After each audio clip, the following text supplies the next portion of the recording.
Hello everyone,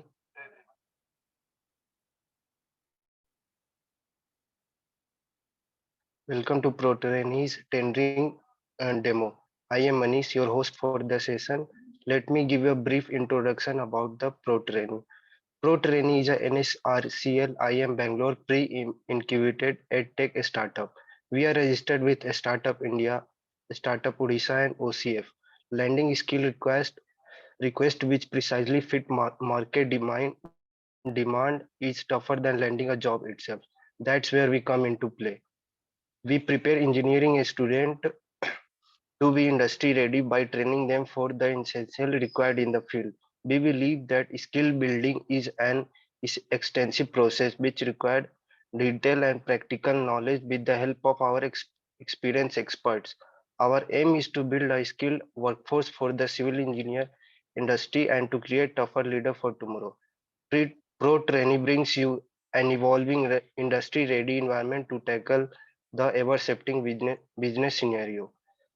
We recently conducted industry-ready long course on tendering, billing, Primavera, highway engineering, etc. And good result in these sessions has motivated us to go beyond our boundaries, get more for all of you. To be updated with our upcoming amazing courses, go and follow our LinkedIn, Facebook, and Facebook and LinkedIn profile by name Pro Trainee.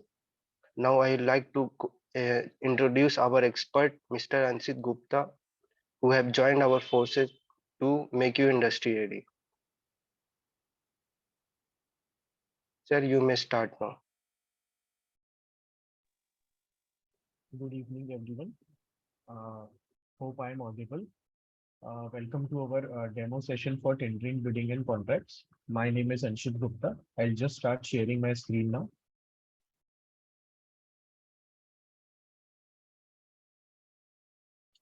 So today's is just a brief session where I'll be talking about the 21-day course that we are going to start on tendering, bidding, contracts. Before that, just a small introduction about myself. I have done civil engineering and then I have done construction management from NICMAR Pune. And after that, 3.5 years, I've worked as Deputy Manager, Project Planning and Operations in Shapoorji Pallonji and Company Private Limited. And after that, since last 2.5 years, I have been running my own construction firm. Parallelly, with that, I have been teaching various subjects with ProTrainee.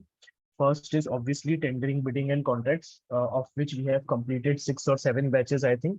Then is Microsoft Project, which is MSP, as you know, it is a planning software. Of that, also 5, 6 batches we have completed. Other softwares that I have been, other subjects, sorry, which I have been taking with ProTrainee are risk management, material management, quality assurance and quality control, and safety at site. So first I'll completely walk you through the main part of today's session. That is, what are the topics that we are going to cover in the next 21 days and in how much detail those topics are being covered. Anytime if I'm not audible or my voice breaks, so you can just type in the chat box and I'll adjust the mic or internet accordingly. And rest at the last 15 minutes will be given to everyone to ask any doubts. So that time you can openly ask your doubts, no issues.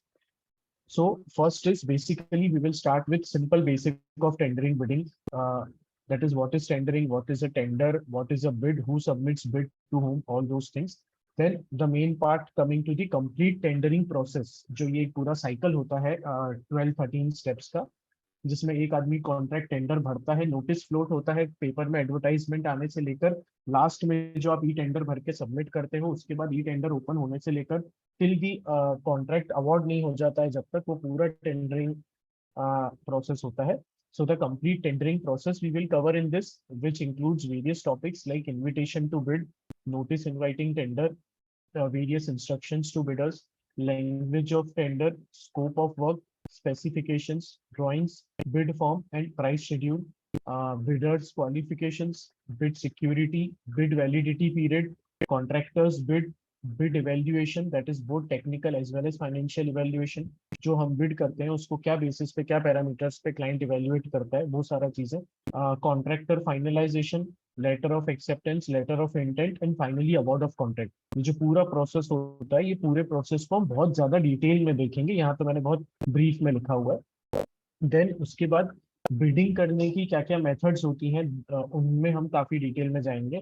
So basically एक होता है single stage single envelope, एक होता है हमारा single stage two envelope, एक होता है टू स्टेज सिंगल एनवलप, एक होता है टू स्टेज टू एनवलप, और एक होता है प्री क्वालिफिकेशन। ये सारे मेथड्स देखेंगे हम, जिन्हें हम मेथड्स ऑफ बिडिंग कहते हैं। उसके बाद ये जो सारा प्रोसेस है, इन सारी चीजों को हम टेक्निकली भी समझेंगे, पेपर वर्क करना भी देखेंगे, एंड पैरेलली हम लोग ई टेंडरिंग भी देखेंगे। अब ई टेंडरिंग लोगों को बहुत बड़ी चीज लगती है, बट बेसिकली ई टेंडरिंग कुछ भी नहीं है। जो सारा प्रोसेस पेपर पे होता है, वही सारा प्रोसेस ऑनलाइन होता है। आपको कुछ डॉक्यूमेंट स्कैन करने पड़ते हैं, कहीं जगह डिजिटल सिग्नेचर करना पड़ता है नॉर्मल साइन की जगह। दैट्स इट, कुछ भी ज्यादा डिफरेंट नहीं है ई टेंडरिंग में। बट फिर भी आई टेक अलग से मैं टॉपिक लेता हूँ ई टेंडरिंग, क्योंकि लोग बहुत कंफ्यूज हो जाते हैं ई टेंडरिंग सोच के कि जैसे कुछ अलग हो गया। ऐसा कुछ भी नहीं है। So we'll discuss various advantages of e tendering, digital signatures क्या होते हैं, कैसे आप डिजिटल सिग्नेचर्स कौन सी वेबसाइट से गवर्नमेंट की प्रोक्योर कर सकते हैं, कितने टाइप के डिजिटल सिग्नेचर्स होते हैं, electronic recorded recorded contract and conditions of E contract क्या क्या होते हैं, complete e tendering process on government websites, ये भी हम डिस्कस करेंगे। हमारा पूरा टेंडरिंग का प्रोसेस कंप्लीट हो जाने के बाद हम ई टेंडरिंग के प्रोसेस में और उसमें कुछ कुछ जो भी माइनर डिफरेंसेस है वो सारा पूरा डिस्कस करेंगे। बहुत सारी गवर्नमेंट की वेबसाइट्स ओपन करके देखेंगे हम। आई रिक्वेस्ट एवरीवन कि अपना वीडियो ऑडियो बंद रखें। लास्ट में आप लोगों को सबको डाउट्स पूछने का टाइम दिया जाएगा। Thank you. सो ये करने के बाद हम लोग केस स्टडीज देखेंगे। बहुत सारी केस स्टडीज हम लोग पूरे प्रोजेक्ट में डिस्कस करेंगे। टेंडर्स डिस्कस करेंगे, रियल स्टेट प्रोजेक्ट्स के, इंफ्रा प्रोजेक्ट्स के, सब कॉन्ट्रैक्टर के टेंडर्स हम लोग बहुत सारे डिस्कस करेंगे। बेसिकली सब कॉन्ट्रैक्टर कौन होते हैं, जो हम मेन कॉन्ट्रैक्टर अपने अंदर अलॉट करते हैं, वो सारे सब कॉन्ट्रैक्टर्स होते हैं। जैसे आपको हो सकता है कि टेंडरिंग डिपार्टमेंट जो हेड ऑफिस में होता है वहां तक हम लोग सब ना पहुंच पाए, उसमें से बहुत ही लिमिटेड लोग हेड ऑफिस तक पहुंच पाएंगे जो पूरे कंपनी के टेंडर भरेंगे। उसके अलावा नॉर्मल लोग जो साइट लेवल पे होते हैं, उन्हें वर्क ऑर्डर बनाने पड़ते हैं, उन्हें परचेस ऑर्डर्स बनाने पड़ते हैं, उन्हें छोटे छोटे कॉन्ट्रैक्टर्स से लेके बड़े बड़े कॉन्ट्रैक्ट साइट लेवल पे फाइनल करने पड़ते हैं। तो वो सारी चीजें एक्चुअली टेंडरिंग की कुछ चीजें ऐसी हैं जो हर इंजीनियर को आना चाहिए। तो वो सारा चीजें सब कॉन्ट्रैक्टर के टेंडर्स में, वर्क ऑर्डर्स में आ जाता है, वो हम डिस्कस करेंगे। फिर थोड़ा सा ब्रीफ लेंगे हम क्वांटिटी एंड एस्टिमेशन पे, बहुत ही ब्रीफ में लेंगे, क्योंकि अगेन क्वांटिटी एस्टिमेशन अपने आप में एक बहुत बड़ा टॉपिक है, जिसके लिए 6 महीने चाहिए मुझे अलग से पढ़ाने के लिए। तो क्योंकि ये टेंडरिंग बिडिंग की क्लास है, ना कि ये रेट एनालिसिस या क्वांटिटी एस्टिमेशन की क्लास नहीं है, उसके बाद भी मैंने काफी कुछ कुछ 20-25 मेजर आइटम्स का रेट एनालिसिस करके रखा हुआ है, क्वांटिटी एस्टिमेशन करके रखा हुआ है, जो मैं 1 या 2 सेशन में कवर करके वो पीपीटी शेयर कर दूंगा, ताकि उतना ब्रीफ में आप लोगों को आ जाए। बाकी क्वांटिटी एस्टिमेशन तो हमारा इंजीनियरिंग का पार्ट है, वो हम अभी इतना डिटेल में नहीं ले सकते। ये मैं कंसिडर करके चल रहा हूँ कि हम इंजीनियरिंग में परफेक्ट हैं जब हम ये इस लेवल पे हम लोग समझने के लिए आ रहे हैं कोई नया subject. So basics of quantity surveying उसमें मैं कवर करूंगा। थोड़ा सा मेरा ज्यादा फोकस उसमें रेट एनालिसिस पे रहेगा, estimation and rate analysis with consideration of all direct cost। Basically quantity निकाल के रेट्स डाल के रेट एनालिसिस तो सबको करना आता है, बट जब हम टेंडर के लिए अप्लाई करते हैं तो उसमें बहुत सारी इनडायरेक्ट कॉस्ट होती है जो हमें ध्यान में रखनी होती है, जिसके बारे में हमें इंजीनियरिंग में कुछ भी नहीं बताया जाता है। तो इनडायरेक्ट कॉस्ट कैलकुलेट करना, डायरेक्ट कॉस्ट तो हम सब कैलकुलेट कर सकते हैं। जैसे एग्जाम्पल के लिए बोल रहा हूँ, M25 कॉन्क्रीट हो गया या M30 कॉन्क्रीट हो गया, कोई भी कॉन्क्रीट हो गया, 1:3:5 का रेशो हो गया, तो कौन सा आइटम कितने क्वांटिटी में लगेगा वो मुझे पता है। मैं मार्केट में 10 लोगों से रेट ले लूंगा, या जो अभी गवर्नमेंट के रेट चल रहे हैं वो रेट ले लूंगा, डाल दूंगा, डायरेक्ट कॉस्ट आ जाएगा। कुछ लोग समझते हैं ऐसा करके कंक्रीट का रेट आ जाता है, ऐसा नहीं है। कंक्रीट के रेट्स में पंपिंग चार्जेस अलग होते हैं, लाइन इरेक्ट करने के चार्जेस अलग होते हैं, लेबर के चार्जेस पूरे अलग हो जाएंगे, फिर इनडायरेक्ट कॉस्ट आ जाएंगी बहुत सारी। तो वो सारा चीजें कैसे कैलकुलेट करें, वो सब चीजों पे मेरा ज्यादा फोकस रहेगा। क्वांटिटी निकालना तो आप लोगों को आना ही चाहिए ऑलरेडी। सो इनडायरेक्ट कॉस्ट हो गया। एस्केलेशन, मटेरियल एस्केलेशन में हम क्या करेंगे, कॉन्ट्रैक्टर्स का प्रॉफिट कितना होता है आजकल टेंडर्स में, काफी कम हो गया है अगेन। तो कॉन्ट्रैक्टर का प्रॉफिट हमें कितना डालना चाहिए, ओवरऑल हम कैसे उसको एडजस्ट करें, वो सारी चीजें हम देखेंगे। और कुछ कुछ जनरल इन्फॉर्मेशन हम लोग देखेंगे। List of various government websites हो गई डिफरेंट अथॉरिटीज की, जहाँ पे मेजर मेजर अथॉरिटीज के कहाँ पे टेंडर्स आते हैं। बाकी तो हमको पता ही है, अपनी स्टेट गवर्नमेंट की वेबसाइट अलग होती है, अपनी सिटी की लोकल पीडब्ल्यूडी की वेबसाइट अलग होती है, तो वो एक डिफरेंट चीज है। बट जो इंडिया लेवल पे चीजें हैं जो हम सब म्यूचुअली डिस्कस कर सकते हैं, वो हम गवर्नमेंट की वेबसाइट्स कुछ ओपन करके समझेंगे। तो ये तो हो गया हमारा टेंडरिंग वाला पार्ट। बट इस टेंडरिंग वाले पार्ट में हमने अभी तक कहीं भी डिस्कस नहीं करा है कि मैं कौन से टाइप के कॉन्ट्रैक्ट के लिए टेंडर भर रहा हूँ। तो अब जिनको कॉन्ट्रैक्ट्स का थोड़ा भी बेसिक आइडिया है, उसके लिए मैं पहले स्टार्ट टेंडरिंग से पहले कॉन्ट्रैक्ट पे करता हूँ। Basically what is a contract, contract होता क्या है, कंडीशंस ऑफ कॉन्ट्रैक्ट क्या क्या होती हैं, क्या क्या चीजें हैं जो किसी भी डॉक्यूमेंट को, एग्रीमेंट को कॉन्ट्रैक्ट बनाती है लीगली, ये सब चीजें हमें आना चाहिए बेसिकली। डिफरेंसेस, एक ऑफर, एक एग्रीमेंट और एक कॉन्ट्रैक्ट में क्या डिफरेंस होते हैं, general and specific conditions of contract में क्या क्या आ जाता है। देन इंडियन कॉन्ट्रैक्ट लॉ 1872, ये हमारा एक क्लॉज है, इंडियन कॉन्ट्रैक्ट लॉ है एक इंडियन गवर्नमेंट का, जिसमें बेसिकली कॉन्ट्रैक्ट के लिए बहुत सारी टर्म्स एंड कंडीशंस मेंशन्ड है। इसका ऐसा ये मतलब नहीं कि ये सिर्फ कंस्ट्रक्शन कॉन्ट्रैक्ट्स के लिए, दुनिया में किसी भी चीज का कॉन्ट्रैक्ट होगा। एक सिंगर को भी मैं गाना गाने के लिए साइन कर रहा हूँ, मैंने उसके साथ एक कॉन्ट्रैक्ट किया, या मैं घर सेल कर रहा हूँ, या कोई कंस्ट्रक्शन काम है, या मैं किसी को सॉफ्टवेयर डेवलप करने के लिए दे रहा हूँ, तो इंडियन गवर्नमेंट ने कुछ 75 क्लॉजेस बनाए हैं कि कॉन्ट्रैक्ट्स में क्या होना चाहिए, क्या नहीं होना चाहिए। उन क्लॉजेस को हम डिटेल में डिस्कस करेंगे, उसी के हिसाब से पूरा डिपेंड करता है कि कॉन्ट्रैक्ट जो आपने ड्राफ्ट किया है वो लीगल है कि नहीं लीगल है, उसमें क्या क्या चीजें आप चेंज कर सकते हो, क्या क्या आपको चेंज करने का राइट नहीं है, वो सब चीजें कभी भी आपको लाइफ में कॉन्ट्रैक्ट ड्राफ्ट करना है तो ये पहला चीज है। 75 क्लॉजेस इंडियन कॉन्ट्रैक्ट लॉ के 1872 में जो पास हुआ था उसके हिसाब से हम लोग डिस्कस करेंगे वो सारे क्लॉजेस। फिर कॉन्ट्रैक्ट जब हम कोई भी पढ़ते हैं तो उसमें बहुत सारी टर्मिनोलॉजीज होती हैं जो हम रियल लाइफ में नहीं यूज करते, वो सिर्फ वो कॉन्ट्रैक्ट डॉक्यूमेंट में ही होती है। वो हमें समझना बहुत ज्यादा इंपॉर्टेंट है अगर हमें कॉन्ट्रैक्ट थोड़ा सा ब्रीफ में भी जानना है। तो डिटेल में तो खैर अलग बात हो गई, ब्रीफ में भी जानना है तो हमें कुछ बेसिक टर्मिनोलॉजीज पहले कॉन्ट्रैक्ट्स की पता होना चाहिए। उसमें क्या क्या आ गया, what is consideration, parties involve in a contract, letter of intent, letter of acceptance, promise और प्रॉमिसी, वॉइडेबल कॉन्ट्रैक्ट क्या होता है, वॉइड कॉन्ट्रैक्ट क्या होता है। फिर ये सब contractors always policy, erectors always policy, car policy, ये सब पे भी हम ब्रीफ में डिस्कस करेंगे। Now another major part of our tendering bidding and contracts का पार्ट, कि कितने टाइप के कॉन्ट्रैक्ट होते हैं और हर कॉन्ट्रैक्ट में बीओक्यू कैसे वेरी करता है, क्या क्या चेंजेस होते हैं हर कॉन्ट्रैक्ट में, एक्सक्यूज मी, कंस्ट्रक्शन की टीम कैसे वेरी करती है, मतलब क्या क्या बेसिक डिफरेंसेस है हर टाइप के कॉन्ट्रैक्ट में, और कौन से टाइप के कॉन्ट्रैक्ट को आपको कैसे बिल्ड करना है, सब कुछ प्रोसेस चेंज हो जाता है टाइप ऑफ कॉन्ट्रैक्ट के हिसाब से। तो ये हमारा सबसे मेजर पार्ट है पूरे क्लासेस का। आपकी कोई भी क्लासेस छूट जाए बट आपको टाइप ऑफ कॉन्ट्रैक्ट्स तो एटलीस्ट, अगर हम कंस्ट्रक्शन इंडस्ट्री में जॉब कर रहे हैं तो मुझे पता होना चाहिए कि मैं जो कॉन्ट्रैक्ट के लिए बिड कर रहा हूँ वो आइटम रेट है, कि वो लमसम है, कि वो ईपीसी है, टर्न की है, डिजाइन बिल्ड है, या एचएएम है। उसके हिसाब से मेरा सब कुछ डिफाइन होता है मेरे प्रोजेक्ट पे। सो ये चीज हम सबसे मेजरली स्टार्टिंग के 2-3 सेशन के बाद ही डिस्कस कर लेता हूँ मैं जनरली। सो इसमें हम ये सारे कॉन्ट्रैक्ट्स को बहुत डिटेल में स्टडी करेंगे। Item rate contract, percentage rate contract, lump sum contract, EPC that is engineering procurement and construction, turn key, design build. अब डिजाइन बिल्ड के 6-7 फॉर्म्स होते हैं, DBOT, DB double OT, DBTO, DB O, design build, own and operate, ऐसे बहुत सारे forms है design build के, वो भी सब हम डिटेल में डिस्कस करेंगे। देन कॉस्ट रिम्बर्सिबल कॉन्ट्रैक्ट्स, यानी जिसको हम कॉस्ट प्लस कॉन्ट्रैक्ट्स बोलते हैं, कॉस्ट प्लस परसेंटेज फी, कॉस्ट प्लस फिक्स्ड फी। मैं अपने लाइफ में 2 कॉन्ट्रैक्ट्स में काम कर चुका हूँ, item rate and cost plus percentage fee, ये 2 कॉन्ट्रैक्ट्स में मैंने काम किया है प्रीवियसली जॉब एक्सपीरियंस में अपने। देन कॉस्ट प्लस फिक्स्ड फी, अभी जो जो प्रोजेक्ट्स में मैं काम कर रहा हूँ वो सब छोटे छोटे टर्न की और ईपीसी प्रोजेक्ट्स हैं। एंड कॉस्ट प्लस फिक्स्ड फी हम देखेंगे, कॉस्ट प्लस इंसेंटिव फी हम लोग देखेंगे, जिसको हम टारगेट एस्टिमेट बोलते हैं, गारंटीड मैक्सिमम टर्म्स, ये देखेंगे, और कंसेशन कॉन्ट्रैक्ट्स। इसके अलावा जो पिछले 8-10 साल से एनएचएआई ने इंट्रोड्यूस करा है HAM model, that is hybrid annuity model, उसको भी हम डिटेल में डिस्कस करेंगे। ये सारे मेजर टाइप ऑफ कॉन्ट्रैक्ट्स हैं जो 99% आप कंस्ट्रक्शन इंडस्ट्री कवर कर लेते हैं। ये सारे टाइप ऑफ कॉन्ट्रैक्ट्स को हम बहुत डिटेल में स्टडी करेंगे। फिर ये मेजर कॉन्ट्रैक्ट्स हो जाने के बाद हम वो छोटी छोटी चीजों पे आएंगे जो हमें डेली लाइफ में ज्यादा यूज होती है, जैसे परचेस ऑर्डर।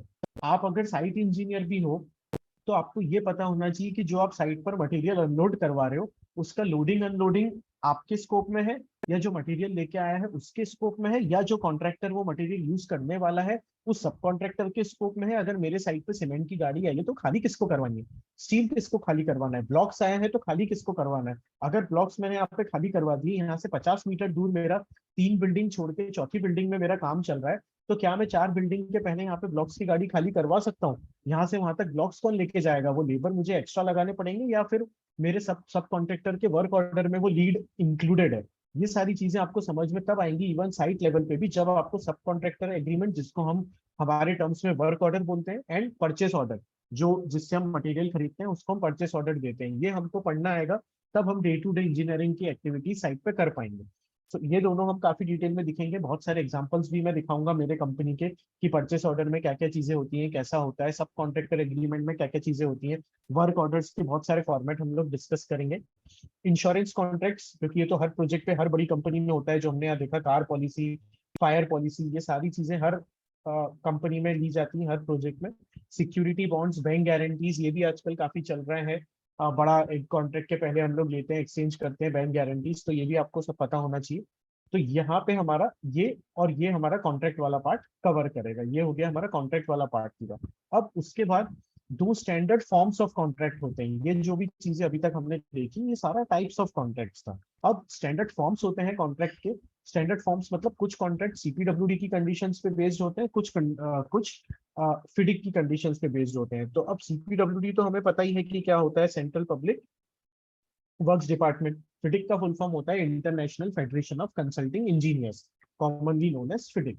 तो कुछ कॉन्ट्रैक्ट्स, 50% कॉन्ट्रैक्ट्स आजकल इंडिया में फिडिक पे बेस्ड होते हैं, 50% गवर्नमेंट की गाइडलाइंस पे यानी कि सीपीडब्ल्यूडी के गाइडलाइंस पे बेस्ड होते हैं। तो इन दोनों type of forms of contracts को हम डिफरेंस डिस्कस करेंगे, दोनों के बीच के डिफरेंसेस को हम डिस्कस करेंगे। और फिडिक का ये कहना है कि हर टाइप ऑफ कॉन्ट्रैक्ट के लिए उसने अलग एक बुक बना रखी है बहुत डिटेल में, जो हजार हजार पेज की बुक है। तो हर बुक को का हम ब्रीफ डिस्कस करेंगे, जितना आपको काम में आएगा उतना। FIDIC red book, silver book, green book, orange book, yellow book, white book, ये सारी बुक्स हम लोग ब्रीफ में डिस्कस करेंगे फिडिक की। तब जाके हमारा कॉन्ट्रैक्ट्स वाला पार्ट खत्म होगा। ये हमारा पूरा कॉन्ट्रैक्ट्स वाला पार्ट हो गया। पहले हमारा पूरा टेंडरिंग वाला पार्ट हो गया, कॉन्ट्रैक्ट्स हो गया, टेंडरिंग हो गया। सबसे लास्ट में हम जाएंगे हमारा क्लेम्स एंड डिस्प्यूट्स पे, कि जब भी कोई कॉन्ट्रैक्ट के हिसाब से प्रोजेक्ट में काम एग्जीक्यूट होता है तो क्या क्या डिस्प्यूट्स होते हैं, एक्सटेंशन ऑफ टाइम होता है, क्लेम क्या करते हैं लोग एक दूसरे पे, पेपर वर्क कैसे प्रॉपर करके क्लेम्स को, डिस्प्यूट्स को रिजॉल्व किया जाए, वो सारी चीजें हम लोग देखेंगे। जो आता है इंटरप्रिटेशन ऑफ कॉन्ट्रैक्ट्स में, role of an engineer in construction contracts, alternate dispute resolution techniques in construction industry, advantages alternate dispute resolution मतलब आर्बिट्रेशन होता है आजकल। मतलब हमारी ये कोशिश होती है कि कोई भी मैटर कोर्ट में ना जाए, ठीक है। जैसे फॉर एग्जांपल कोई भी चीज कोर्ट में गई तो 6 महीने तक कोर्ट में केस चलेगा, 2 साल केस चलेगा, तो तब तक क्या प्रोजेक्ट बंद करके बैठ जाएंगे? तो हमें चाहिए हर चीज का फास्ट रिजोल्यूशन, जिसमें थोड़ा सा मैं झुकूं, थोड़ा सा आप झुको, 50-50 करके बात खत्म हो जाए। उसको बोलते हैं alternate dispute resolution technique in construction industry. एक आर्बिट्रेशन है, ऐसा बहुत सारे टाइप्स के होते हैं, बहुत सारे दूसरे हम एडीआर देखेंगे, उनके एडवांटेज डिसएडवांटेज देखेंगे, मेथड्स देखेंगे आर्बिट्रेशन का, जो कि बहुत ज्यादा कॉमन है आजकल। किसी भी क्लेम को मैनेज कैसे करना है, extra item, breach of contract के केस में क्या करना है, ये सारी चीजें हम डिस्कस करेंगे। ये हमारा पूरा 21 सेशंस का पार्ट रहेगा, जो 1 आवर डेली 21 डेज तक चलेगा, जिसमें लास्ट सेशन जो 21st सेशन रहेगा वो हमारा फुल डाउट क्लियरिंग सेशन रहेगा। अब थोड़ा सा ब्रीफ में आज हम बस स्टार्ट करते हैं, बेसिक बेसिक चीजें हम लेंगे, बेसिक डेफिनेशंस कुछ देखेंगे आज। जैसे टेंडरिंग बेसिकली होता क्या है?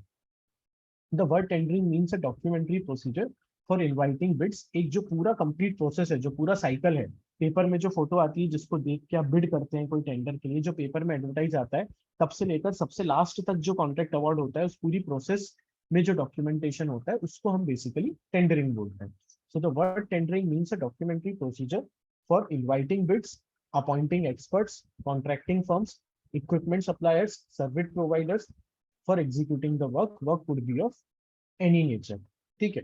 टेंडर बेसिकली क्या होता है? टेंडर मतलब एक पार्टी जो दूसरे पार्टी को ऑफर देती है, वो टेंडर होता है। आज तक हमारा लाइफ का सबसे बड़ा गलत कंसेप्ट ये है कि हम सोचते हैं कि जो पेपर में ऐड आता है, जो हम भरते हैं, उसको टेंडर बोलते हैं।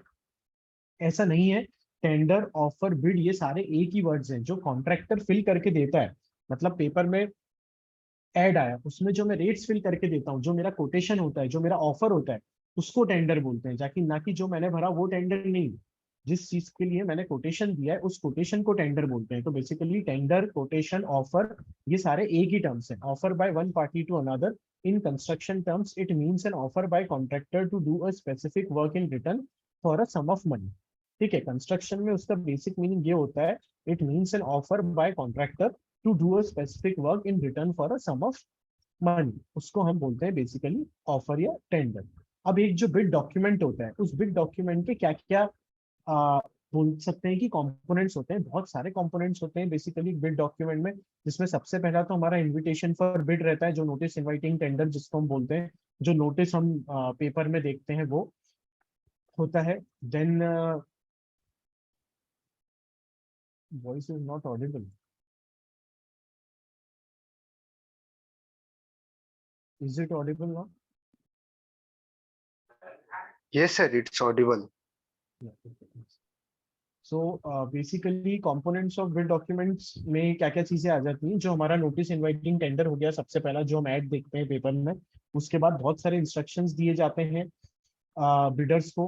कॉन्ट्रैक्टर्स की एक बिड होती है पूरी, जो हम बिड सबमिट करते हैं वो आ जाता है। लेटर ऑफ एक्सेप्टेंस होता है, letter to proceed with the work, काम स्टार्ट करने के लिए agreement form, general conditions of contract, special conditions of contract, contract data, COPA procedures, ये सारा चीजें बिड डॉक्यूमेंट के कंपोनेंट्स होते हैं। ये सारा अगेन, ये क्योंकि ट्रायल क्लास है सिर्फ 45 मिनट्स की, इसलिए मैं इतना ब्रीफ में ले रहा हूँ। ये सारा चीजें ऑब्वियसली जब हम 21 डेज का क्लास लेंगे बहुत ज्यादा डिटेल में डिस्कस होगा। अभी मैं बहुत ज्यादा ब्रीफ में चीजें डिस्कस कर रहा हूँ, just for you to understand the way of teaching. So specifications में क्या क्या आता है? बिल्डिंग के पूरे स्पेसिफिकेशन रहेंगे, अगर वो रियल स्टेट प्रोजेक्ट है तो specification for electrical work, mechanical work.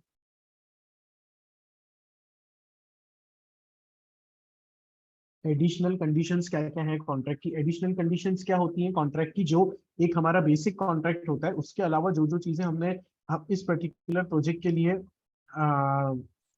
Changes करे हैं या एक्स्ट्रा ऐड किया है, जो सिर्फ इसी प्रोजेक्ट में हमने ऐड किए हैं, उन्हें हम एडिशनल कंडीशंस ऑफ कॉन्ट्रैक्ट या स्पेशल कंडीशंस ऑफ कॉन्ट्रैक्ट भी बोलते हैं। List of approved makes, list of approved makes का मीनिंग क्या होता है बेसिकली?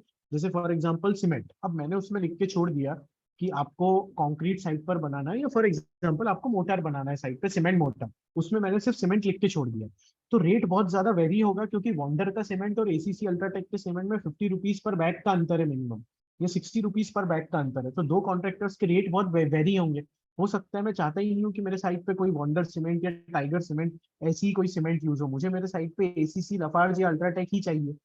तो उस केस में मुझे ये बताना पड़ेगा लोगों को कि मुझे यही वाली पर्टिकुलर आइटम चाहिए, ताकि वही लोग अप्लाई लगाएं जो मैंने बोला था, एंड सबके रेट्स भी लगभग सेम उस पे रहे। तो हर चीज में एक लिस्ट ऑफ अप्रूव्ड मेक्स बना के दिया जाता है, कि जैसे स्टील यही वाला क्वालिटी का होना, या सीमेंट ये 5 कंपनियों में से कोई एक ले सकते हो आप, या for example water proofing chemical, water proofing chemical ये 4-5 कंपनियों में से कोई एक ले सकते हो आप। ऐसा करके हर चीज में एक लिस्ट होती है, लिस्ट ऑफ अप्रूव्ड मेक्स, जिसको हम बोलते हैं कि ये चीजें ही आप पर्टिकुलर यूज कर सकते हैं, उसे हम लिस्ट ऑफ अप्रूव्ड मेक्स बोलते हैं। नहीं तो अगर मैं सिर्फ सीमेंट लिख के छोड़ दूंगा, तो किसी ने 500 रेट कोट किया है, किसी ने 700 रेट कोट किया है, अब मैं तो L1 यानी कि लोएस्ट बिडर को दे दूंगा कि अरे भाई ये तो काम 500 में ही कर रहा है, मुझे बाद में पता चलेगा कि ये तो वंडर सीमेंट, टाइगर सीमेंट, पता नहीं कौन सी सीमेंट लगा रहा है। तो इसलिए अप्रूव्ड मेक की लिस्ट दे दी जाती है कि हमें जो चाहिए, मुझे यही मटेरियल्स चाहिए, अब इसमें से आपको जो लगाना है वो आप लगा सकते हैं। देन ड्राइंग्स, बहुत सारी लिस्ट ऑफ ड्राइंग्स होती हैं। बीओक्यू होता है, bill of quantities, building works का अलग होगा, इलेक्ट्रिकल वर्क्स का अलग होगा, हर चीज का बीओक्यू सबमिट किया जाता है।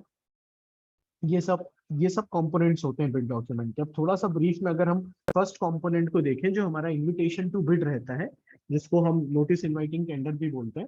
सो the first requirement in bidding process is to invite suppliers contractors to bid. Client के लिए सबसे पहला प्रोसेस ये है कि लोगों को इन्वाइट करो कि भाई ये कोई प्रोजेक्ट आने वाला है, इसके लिए बिड करो। नहीं तो हमें कैसे पता चलेगा?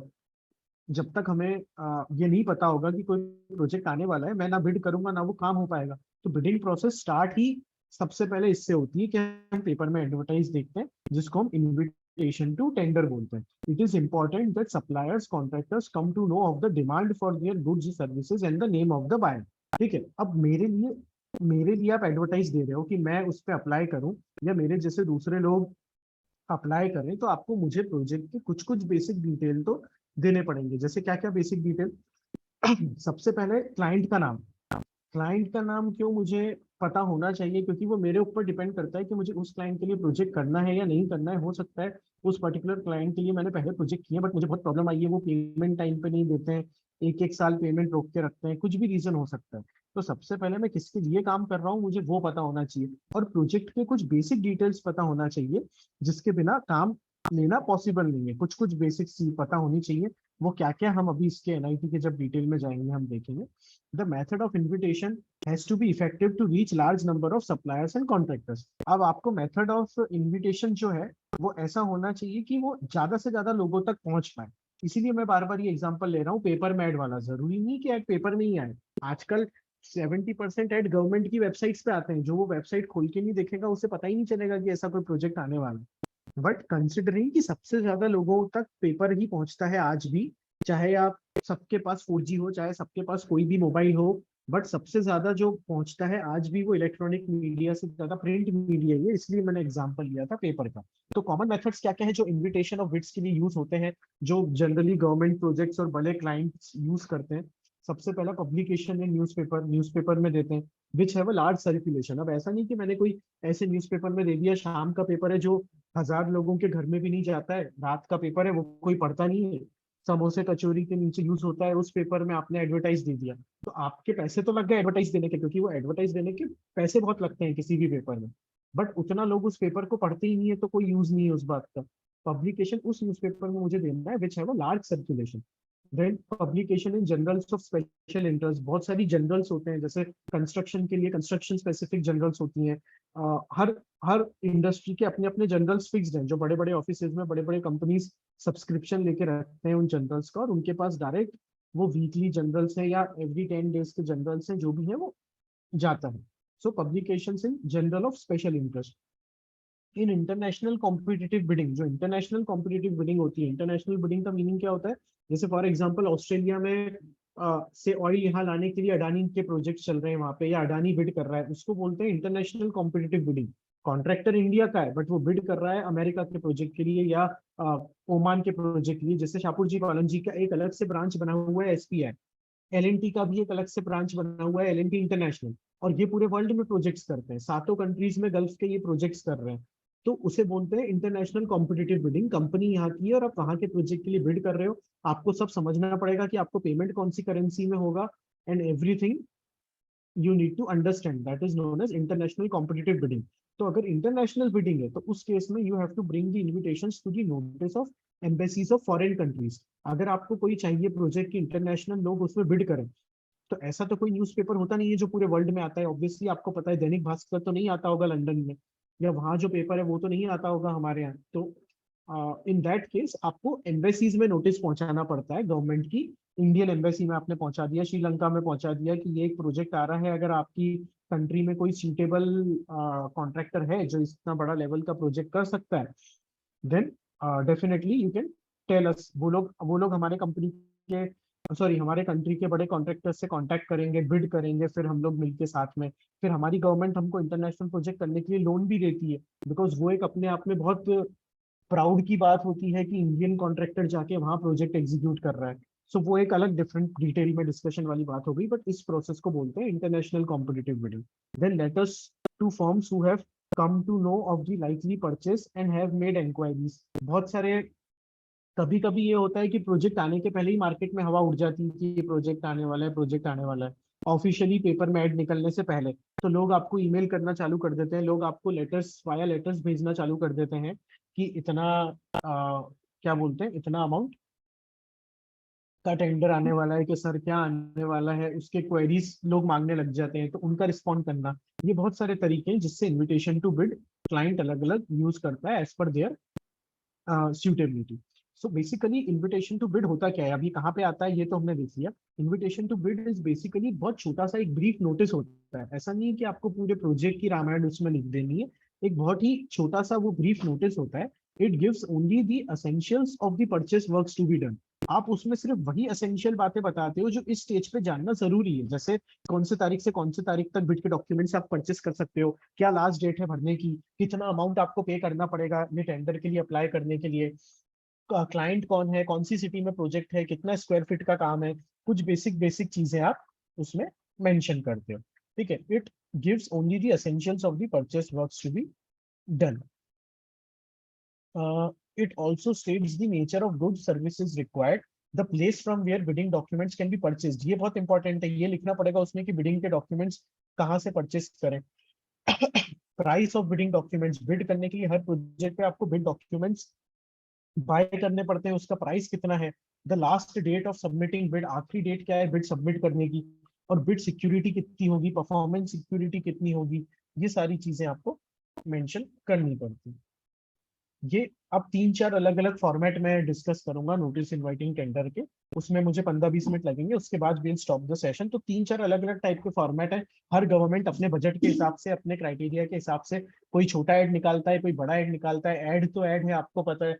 फ्रंट पेज पे 2 लाइन के भी ऐड आते हैं और 1 पेज भर के भी ऐड आते हैं, दिवाली सेल के, फ्लिपकार्ट के, अमेजोन के। बट कभी कभी उस 1 पेज पे 15 अलग ऐड भी आ जाते हैं।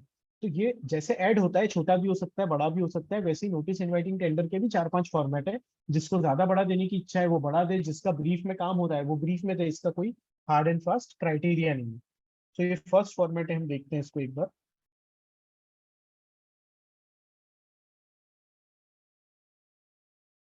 नेम ऑफ द ऑर्गेनाइजेशन, सबसे पहले तो क्लाइंट का नाम आ गया, डेट आ गया जिस दिन ये ऑब्वियसली ऐड आ रहा है, नोटिस इनवाइटिंग टेंडर आ रहा है जिस दिन, वो नाम आ गया।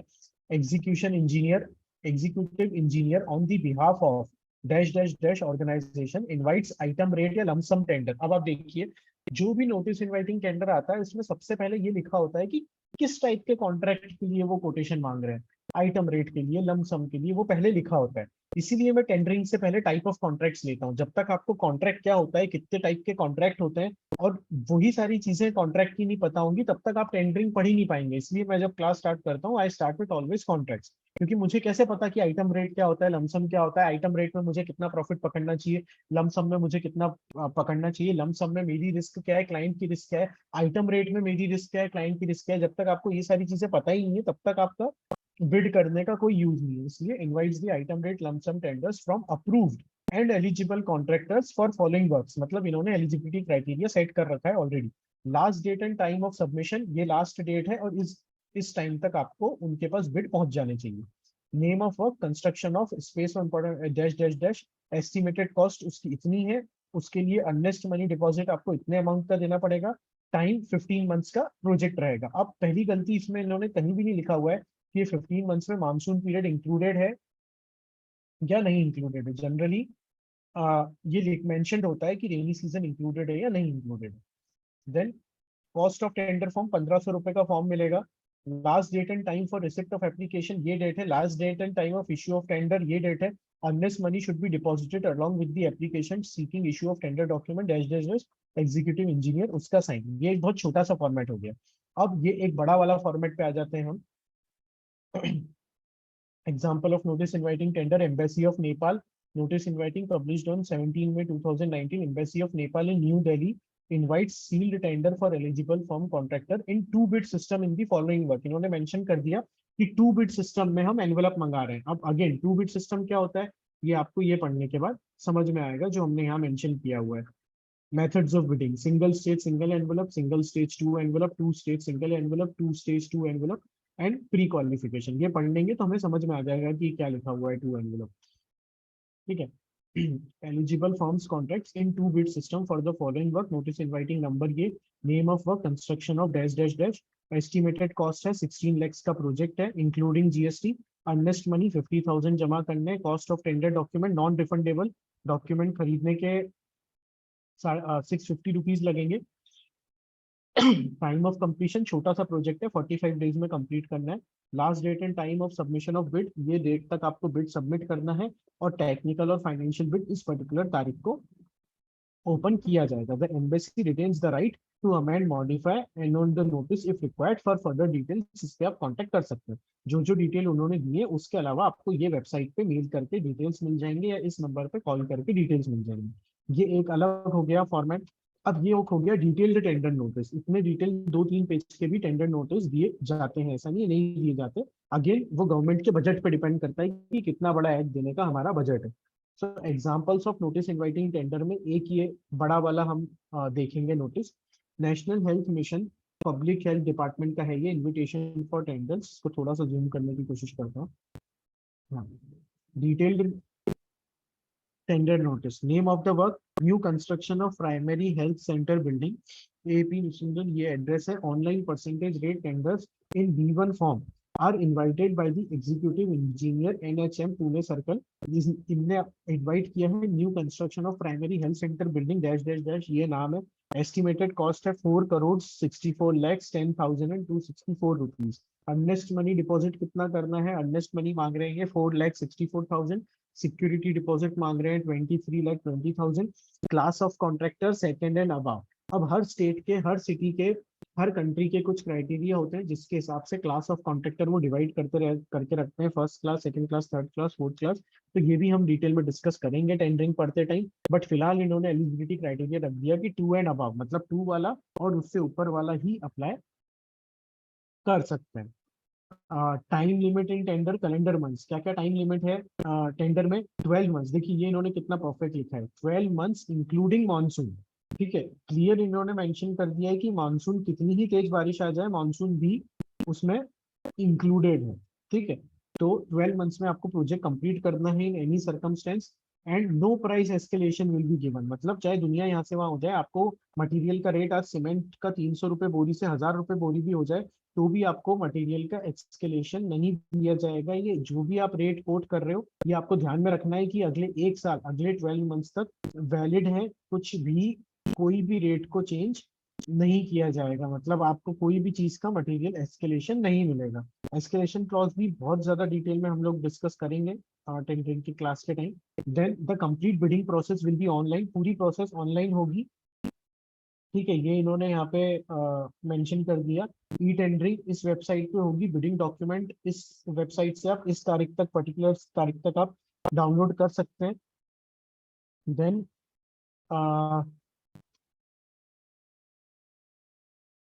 The bid can be submitted, इस डेट तक, ये लास्ट डेडलाइन है, तब तक आपको बिड सबमिट करना है।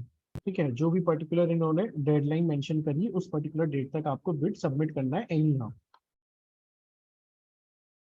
Then bids must be accomplished with online payment, RTGS NEFT करना है आपको। उसके साथ इस पर्टिकुलर नाम के आगे आपको इतना अमाउंट आरटीजीएस निफ्ट करना है। टेंडर फीस और अर्नेस्ट मनी डिपॉजिट आपको किसके खाते में डिपॉजिट करना है, क्या करना है, वो सारा चीजें यहाँ पे आ गया। Then condition for payment of additional security. अब देखिए, आपका एडिशनल सिक्योरिटी डिपॉजिट भी मांगा है आपसे।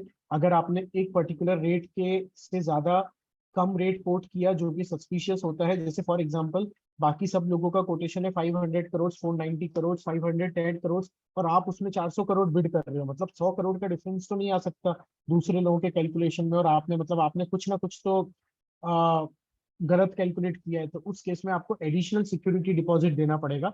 उसका भी पूरा कैलकुलेशन इन्होंने मेंशन किया हुआ है कि कितने डिफरेंस अमाउंट पे आपको कितना एडिशनल सिक्योरिटी डिपॉजिट देना पड़ेगा।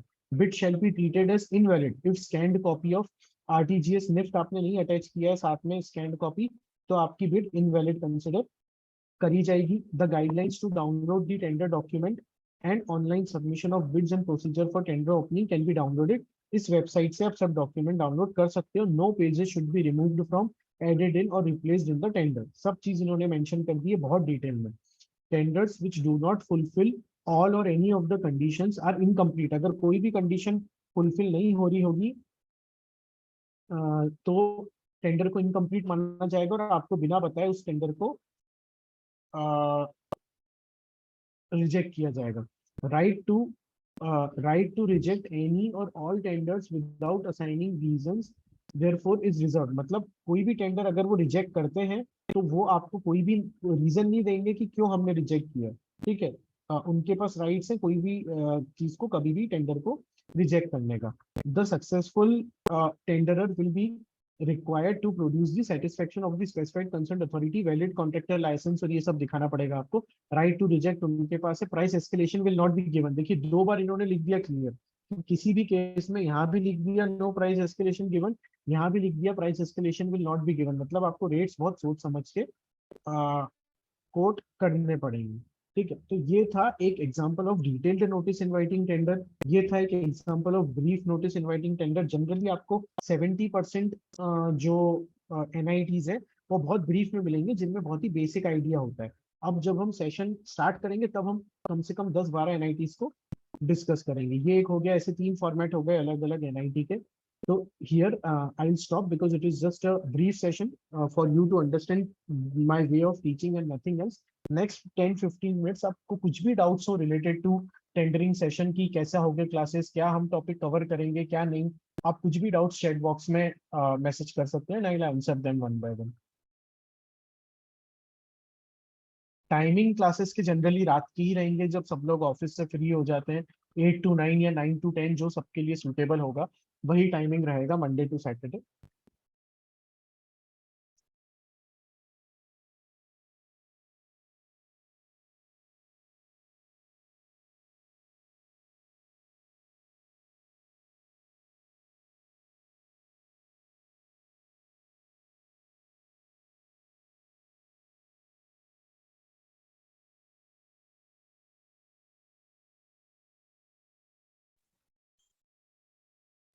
जो भी लैंग्वेज में आप कंफर्टेबल है, वो लैंग्वेज में आप डाउट्स टाइप कर सकते हैं चैट बॉक्स में, will answer them one by one.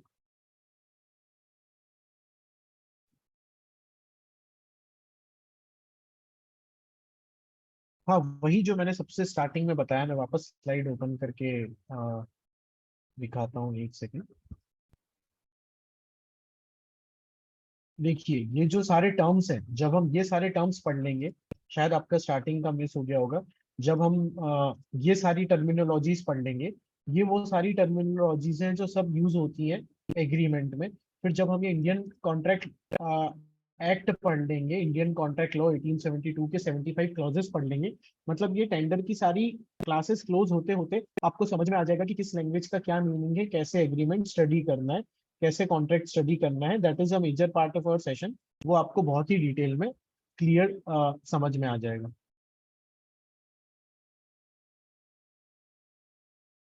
Hi sir, we will get the study materials PDF. Yes, मैं जो भी डेली पढ़ाऊंगा, सबसे फर्स्ट तो जो मैं डेली पढ़ाऊंगा, वो मेरी जो सारी पीपीटीज हैं, वो आपको पीडीएफ फॉर्मेट्स में मिल जाएंगी, जो प्रो ट्रेनिंग का पोर्टल है उस पर अपलोड हो जाएंगी। सारी आपको उस पोर्टल पे अवेलेबल हो जाएंगी। उसके बाद मेरे पास मेरे पीडीएफ के अलावा जो स्टडी मटेरियल है, जो बड़ी बड़ी बुक्स है टेंडरिंग बिडिंग एंड कॉन्ट्रैक्ट्स की, जो ऑब्वियसली किसी के लिए 21 डेज में पढ़ाना पॉसिबल नहीं है, वो आपके लिए 1 साल में भी पढ़ना पॉसिबल नहीं है। मेरे पास जितना भी टेंडरिंग बिडिंग कॉन्ट्रैक्ट्स का डेटा है, वेदर प्रैक्टिकल और थ्योरेटिकल, मेरी सारी बुकलेट्स, मेरे नोट्स, वो सारी चीजें मैं पीडीएफ में लास्ट सेशन होने के पहले पहले वो भी शेयर कर दूंगा। प्लस जो हम लाइव सेशंस लेंगे रोज, वो भी सारे रिकॉर्ड होंगे, और वो भी रिकॉर्डिंग आपको पोर्टल पे अवेलेबल हो जाएगी, आप वो भी एक्सेस कर सकते हैं। ये पूरा डेटा आपके पास अवेलेबल रहेगा। Basically, our session is going to be in English only, but I prefer to take session in English and Hindi both. Basically, if there is any slide, I will first obviously explain it in English, and then I'll be explaining it in Hindi also, for those who do not understand English that much. English and Hindi both will be covered. So there is no issue regarding language, I think.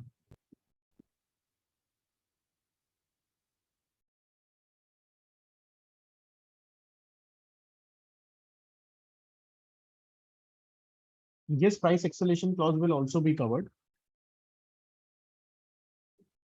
Can this session be in English? Sir, mostly this session will be in English only. But again, I'm repeating that I'll be explaining things in Hindi also in between, to make it easier for everyone to understand.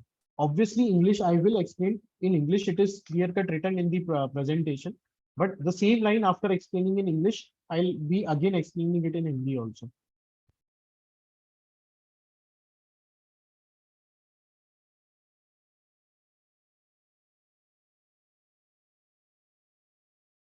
I'm from infra field, that is roads and bridges. Sir, basically type of contracts, tendering, ये सबके लिए same होता है। अब आप infra में हो, चाहे रियल स्टेट में, चाहे कमर्शियल में, कॉन्ट्रैक्ट होता है, टाइप ऑफ कॉन्ट्रैक्ट्स होते हैं। तो मेरा जो सिलेबस है, दैट इज इररिस्पेक्टिव ऑफ कि कौन रियल स्टेट में है, कौन who is in infra, who is in real estate, who is in commercial, who is in airports. That is irrespective of that is my syllabus of tendering bidding and contracts. Can we learn calculation for bid and how to cut the rate? Only one session I will be taking on rate analysis, because again, quantity estimation, rate analysis, that is all part of engineering and not tendering bidding contracts. क्योंकि अगर मुझे उसमें detail में जाना है कि कैसे quantity estimate करते हैं, कैसे रेट एस्टिमेट करते हैं, तो मुझे 25 to 30 टेस्ट सेशंस चाहिए सिर्फ रेट एनालिसिस करने के लिए। But 1.5 to 2 sessions definitely out of this 21 I will be taking on rate analysis and quantity estimation. जो मैंने पहले से सब कर रखे हैं रेट एनालिसिस का डेटा, वो मैं शेयर करूंगा। बहुत ज्यादा डिटेल में मैं उस पर्टिकुलर चीज में नहीं जा पाऊंगा, पर उसमें मैं direct cost, indirect cost, contractors का प्रॉफिट कितना होना चाहिए, कैसे रेट कैलकुलेट करते हैं, वो सारा चीजें जरूर कवर करूंगा ब्रीफ में।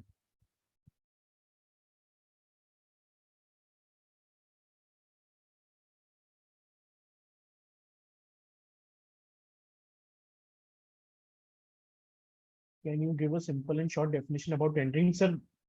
We started the session with that only. You can check that in recording itself. That we have discussed like 3-4 times in today's session itself.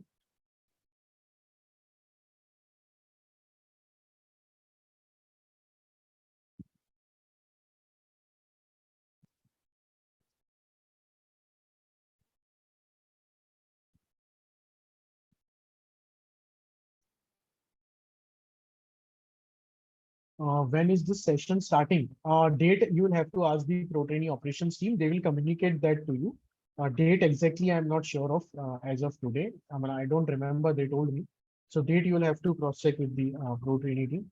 Any doubts with the teaching part or the topics which will be covered or anything that you have any doubts, you guys can freely ask.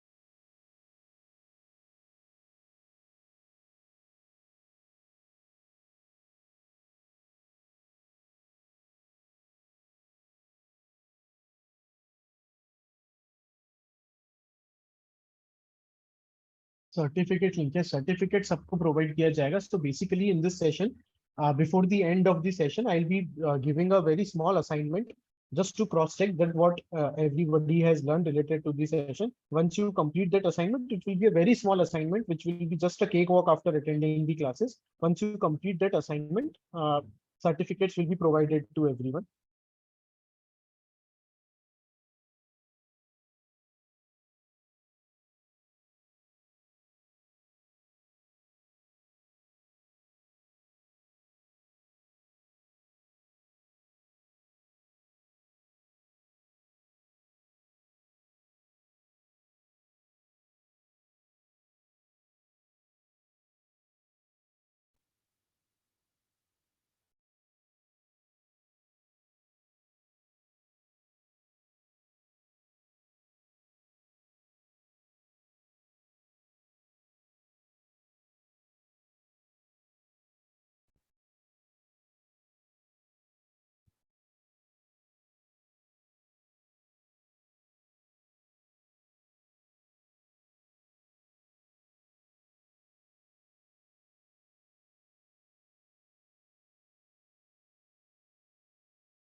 This today's session is there.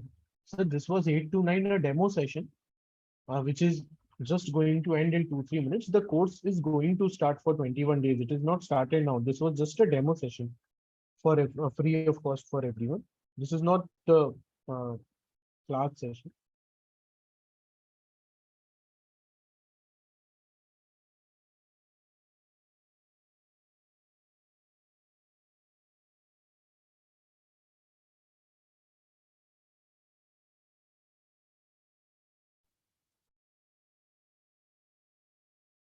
Any more doubts?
Okay, I think we shall conclude the session now if there are no further doubts.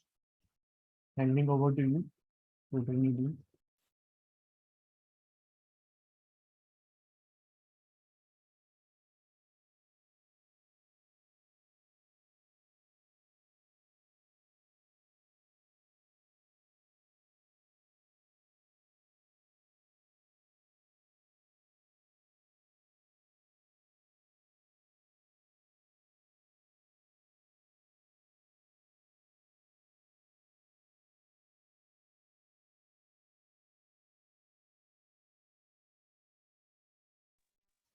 Thank you, sir. Thank you, everyone.